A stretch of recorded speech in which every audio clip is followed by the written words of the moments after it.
Herkese merhaba. Bugün adını belki de daha önce hiç duymadığınız ama astronomi tarihini kelimenin tam anlamıyla kökünden değiştiren bir dehanın, Fergani'nin inanılmaz hikayesine birlikte göz atacağız.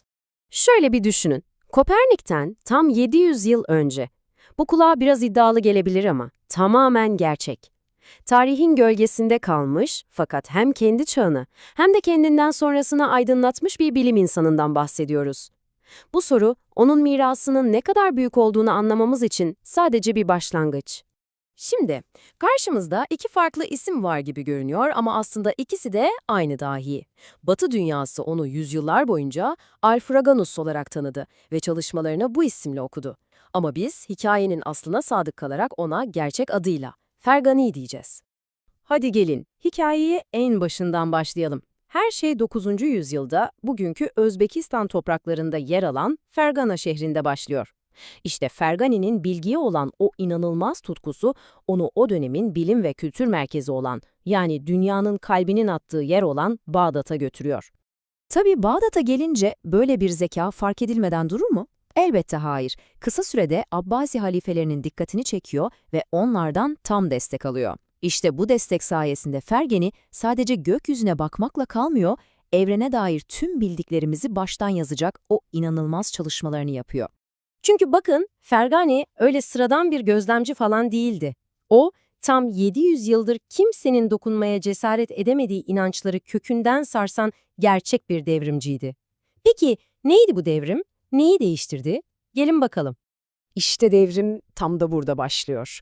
O zamana kadar, yani 700 yıl boyunca Batlamyus'un öğretisi hakimdi. Bu öğretiye göre gök cisimleri sanki ruhani, elle tutulmaz ilahi varlıklar gibiydi. Fergani çıktı ve dedi ki, hayır bir dakika, onlar bizim dünyamız gibi katı fiziksel cisimler ve hareketleri de öyle ilahi falan değil, gayet matematiksel olarak hesaplanabilir. Bakın bu kulağa basit gelebilir ama aslında bilimin mistisizmden sıyrılıp kendi ayakları üzerinde durmaya başladığı o müthiş anlardan biriydi. Ve bu dedikleri sadece lafta kalmadı, hepsini ispatladı. Şuraya bir bakın, yaptığı şeyler inanılmaz. Dünyanın o meşhur eksen eğimini, hani şu mevsimleri oluşturan hafif yatık duruşunu ilk defa o kadar hassas bir şekilde hesaplayan o.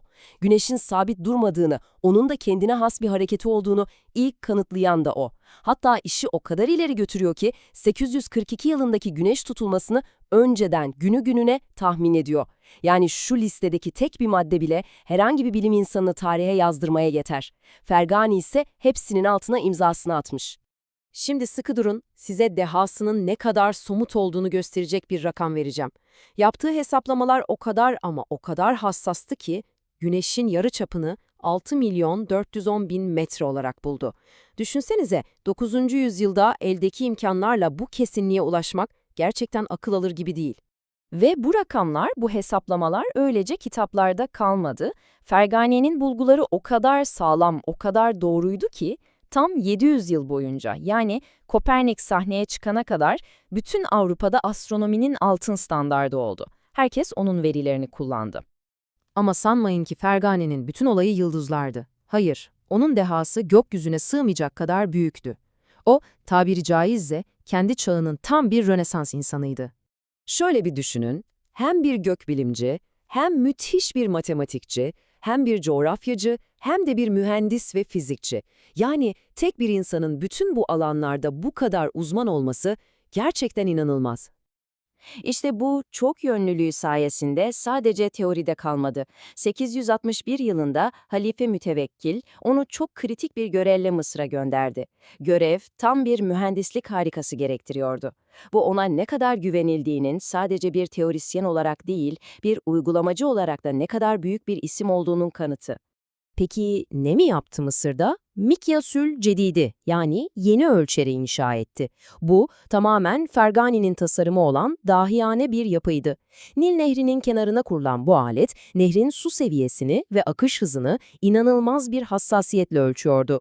Peki bu ne işe yarıyordu? Mısır için hayat demekti. Çünkü taşkınları önceden haber veriyor, tarımın kaderini belirliyordu. Yani gökyüzündeki bilgisi yeryüzünde insanların hayatını kurtarıyordu.